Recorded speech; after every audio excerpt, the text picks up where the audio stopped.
Je redoutais que cette commission d'enquête ne soit une commission non pas sur l'audiovisuel public, mais contre l'audiovisuel public. Et je crois que les faits sont clairs. Il s'agit bien de cela. Et donc, monsieur le rapporteur, c'est la raison pour laquelle je m'étais opposée à votre droit de tirage, malgré le fait que je sois extrêmement attentive au respect des droits de l'opposition. Vous en avez sûrement entendu parler. Il y a un député, Charles Aloncle, qui a commencé un travail monstre sur les dérives de l'audiovisuel public en tant que rapporteur d'une commission d'enquête parlementaire. Biais idéologiques, opacité financière, gabegie, soupçons de détournement de fonds publics, etc., etc. On sentait bien que ça puait du côté de France TV, mais enfin un vrai travail a été entrepris pour le démontrer. De quoi redorer le blason du travail parlementaire. Et c'était pas gagné, vu l'équipe que Charles Aloncle se traîne avec lui. T'es opposé à votre droit de tirage, t'es opposé à votre droit de tirage. Elle, c'est Sophie Tallier-Polian, une députée membre de la commission d'enquête donc. Pourquoi je vous parle d'elle? Parce qu'elle est à l'initiative d'une proposition de loi sur le sujet de l'audiovisuel de manière générale, et plus particulièrement au sujet de la concentration des médias dans les mains de quelques-uns. Pour défendre son texte, elle a pris la parole dans l'hémicycle il y a pas longtemps. Je le dis à tous les tenants de l'international réactionnaire. Le problème du paysage audiovisuel français, ce n'est pas le service public. Le problème du paysage audiovisuel français, ce sont vos amis milliardaires qui mènent une stratégie bien ordonnée pour instiller et faire grandir dans l'opinion publique française des valeurs anti-républicaine. Alors là, il faut saluer la performance. C'est du foutage de gueule de haut niveau. L'international réactionnaire. Et l'offensive progressiste. Est-ce qu'on en parle? Non, ça c'est pas grave, c'est des gentils. Ça doit d'ailleurs être pour ça que c'est pas un problème de les financer avec nos impôts au travers d'un service public qui a complètement oublié son devoir de pluralité. Aïe, la paye de l'année est tombée. Les Français ont payé la taxe audiovisuelle. Youhouhou. Merci les gens de l'extrême droite d'avoir payé pour qu'on dise que vous êtes des gros cons. Tu nous parles de valeurs anti-républicaines. Mais qui remet en cause la République? La République, c'est pas le droit de l'homisme bébête dans lequel toi et ton groupe ne manquez jamais une occasion de vous vautrer. Et la phrase la plus lunaire de ton allocution, Céder qu'ils y ont quelques succès. Ils ont certainement du talent pour cela, mais surtout beaucoup d'argent. Ils sont très forts pour donner des leçons au monde entier sur la liberté d'expression, tant qu'ils maîtrisent les antennes et les algorithmes, bien sûr. tu viens de créer la meilleure illustration de l'expression « c'est l'hôpital qui se fout de la gueule de la charité ». Bref, reprenons les choses depuis le début, et pour commencer, revenons sur la proposition de loi. Empêcher la constitution de monopoles économiques dans le secteur des médias d'information, donc. Je me suis tapé plusieurs heures de débat parlementaire pour essayer de cerner un peu le truc.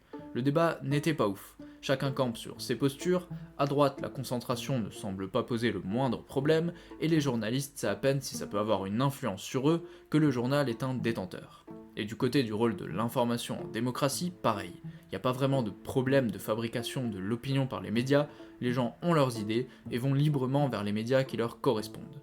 Côté gauche, c'est l'inverse. C'est complètement caricatural aussi. Les journalistes sont de véritables soldats. Ils sont aux ordres! Sans aucune volonté propre, et les citoyens pareil. Ils ne sont que le produit de ce qu'on leur donne à bouffer comme information. On va pas refaire le débat, évidemment qu'il y a un enjeu derrière le contrôle des médias. Mais la proposition de loi n'offre rien d'intéressant. Avec ce texte, le gouvernement fixerait par décret un seuil d'influence à ne pas dépasser.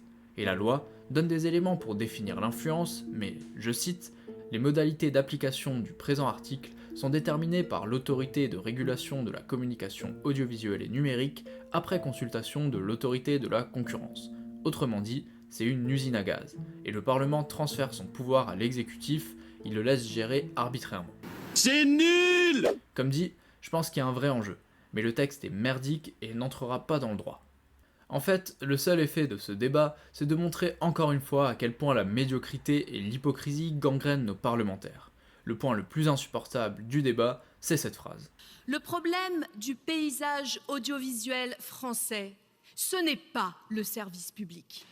Il faudra quand même m'expliquer comment peut-on faire mine de s'inquiéter pour le pluralisme quand on nie le problème le plus patent de l'audiovisuel public, qui est précisément le manque de pluralisme. Faut pas chercher bien loin, et les interventions de ses collègues favorables au texte le montrent bien. Le vrai combat de ces gens, il n'est pas pour la pluralité, et le fait que chacun puisse forger ses convictions et faire vivre la démocratie, etc., le vrai combat, il est essentiellement contre Bolloré et les idées racistes, etc. Vous avez encore un doute? Bienvenue aux Bolloré Awards. Dans notre paysage audiovisuel français, CNews fait 3%. L'horreur, quasiment le nazisme. Et TPMP fait 6%. Donc, on n'en est pas, comme sur un autre plan, à redouter qu'il soit presque de faire 50%. Donc on s'est dit, on ne va pas attendre. Là, ils sont à 3 et à 6. On peut agir, c'est ce que disait Latifa. Le temps de l'action, il est là pour que tous et toutes ensemble, on se mobilise pour faire en sorte qu'ils restent à 3 et à 6% jusqu'à ce qu'on leur coupe l'antenne de l'espace public qu'est la TNT. Jusqu'à ce qu'on leur coupe l'antenne. Le problème avec vous les gauchistes, c'est que la frontière du racisme est sans cesse repoussée. Tout est d'extrême droite au final.